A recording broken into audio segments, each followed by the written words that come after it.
Humans speak thousands of different languages. So when two groups met for the first time and neither one understood a single word the other said, how did anything get translated? There's an obvious answer, and it's partly right. You point at things. Someone points at a rock and says a word. That word gets written down next to rock. Do it a few hundred times and there's a basic list. Rock, water, fish, hand, fire. This actually happened. Almost every early word list we have got built this way. But it stops working faster than you'd expect. Try pointing at yesterday, or maybe, or he owes me money, or I'm sorry. There's nothing to point at. And those aren't rare decorative words. Those are the words you need in order to agree on anything. There's a second problem, and it's worse. Even pointing is unclear. If someone points at a rabbit and says a word, that word could mean rabbit. It could also mean animal, or fur, or dinner, or look over there, or that's the third one today. Nothing about the pointing says which one. The only way to narrow it down is to hear the same word in 100 different situations, over months, and slowly rule things out. So pointing gets you a small pile of nouns and a lot of guesses. It does not get you a translator. Which leaves the real question: how did anyone get past that? The first answer is that most of the time they didn't have to. We tend to picture two groups meeting with absolutely nothing in common. That almost never happened. People traded, people moved, people married across borders. By the time any famous expedition arrived somewhere, there was usually already a web of languages touching each other, and somebody in the area spoke two of them. So the trick wasn't translating directly, it was finding a chain. Here's one.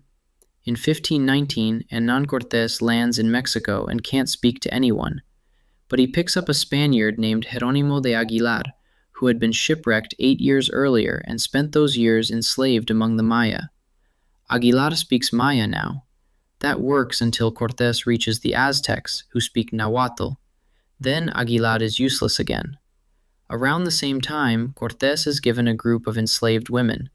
One of them, later known as Malinche, grew up speaking Nahuatl and had picked up Maya after being sold into slavery.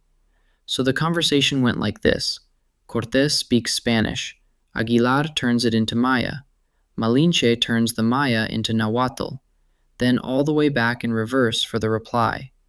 2 interpreters and 3 languages for every single sentence. That's how one of the most famous conversations in history actually functioned, and neither interpreter was there by choice. That's the part most people don't expect. Over and over, the first interpreters were not volunteers, because when there really was no chain, when there was nobody in the region who spoke both sides, only one method worked. Put a person inside the other language and wait. In 1500, a Portuguese fleet under Pedro Álvares Cabral reached Brazil. They tried to communicate. They sent a sailor ashore who spoke a West African language.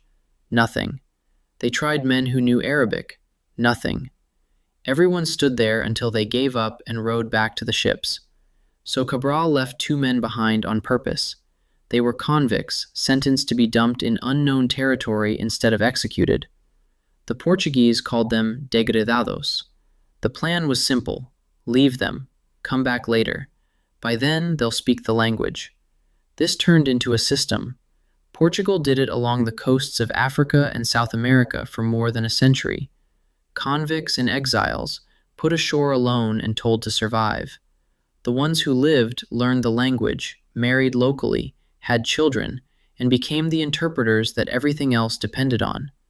Some stayed so long they stopped thinking of themselves as Portuguese at all. It ran the other direction too.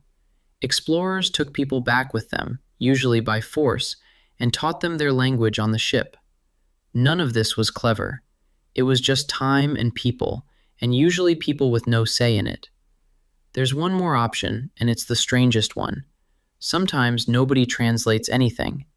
If 2 groups only need each other for one specific purpose, usually trade, they often don't bother learning each other's language at all.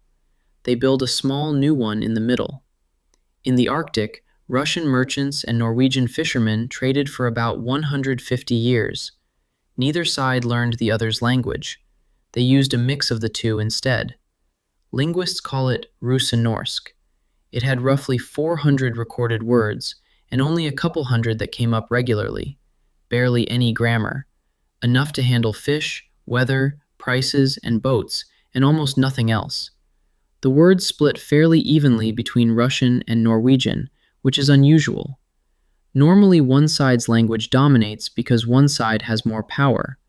Here it was two groups of traders who needed each other equally, so they met in the middle.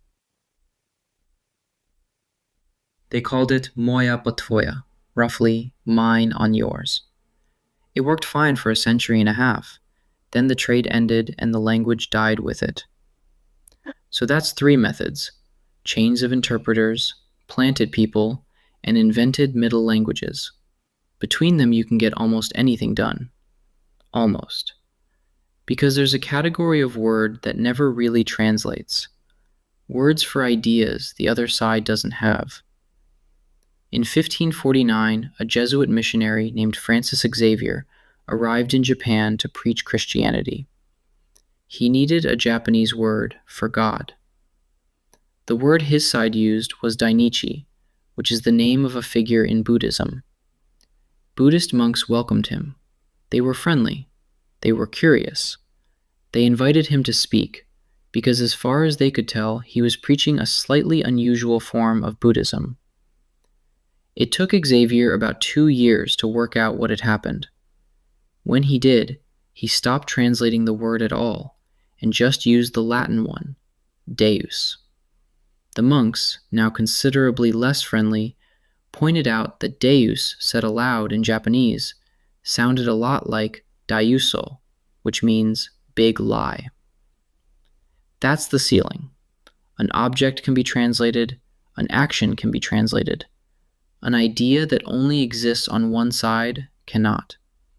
The best anyone can do is borrow the foreign word directly, or take a local word that's close and slowly bend its meaning until it fits. Both of those take generations. And all of this assumes there are living people to talk to. For a language where everyone who spoke it is dead, none of it applies. There's nobody to point at anything, nobody to correct a mistake. There's basically one way in. Find the same text written twice, once in the dead language and once in a language that can already be read. That's what the Rosetta Stone is.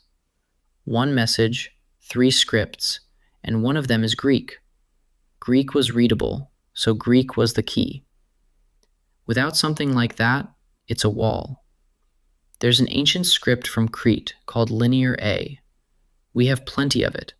The symbols are perfectly clear. Nobody has ever read a word of it, because no matching text in a known language has ever turned up. So, the actual answer.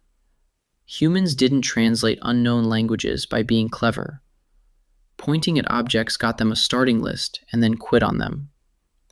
What did the work was finding someone who already stood between the two languages. And when no such person existed, they made one, by leaving somebody behind or taking somebody away, and waiting years for a child or a captive or a convict to turn into the bridge. Translation between two languages almost always began as a person, usually someone who didn't volunteer and whose name nobody wrote down.